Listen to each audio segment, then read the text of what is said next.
Credo però che ci sia un errore fondamentale, quello di una profonda ignoranza legata al fatto che le istituzioni non fanno rispettare delle normative. Ricordiamoci che dal 2010 c'è il patentino in vigore e non c'è una grandissima, soprattutto in Italia, un grandissimo utilizzo. In altri paesi europei il patentino funziona, viene messo in pratica.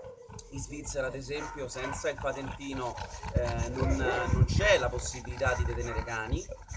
Il dogo argentino, ad esempio, in Argentina, che è la sua patria, per essere detenuto è importante superare un test, un po' come da noi il porto d'armi. Quindi credo che ci sia l'importanza in Italia di sensibilizzare di più anche noi educatori, ad esempio, l'opinione pubblica e soprattutto le istituzioni, a far sì che ci sia il rispetto di determinate normative e di determinate tematiche.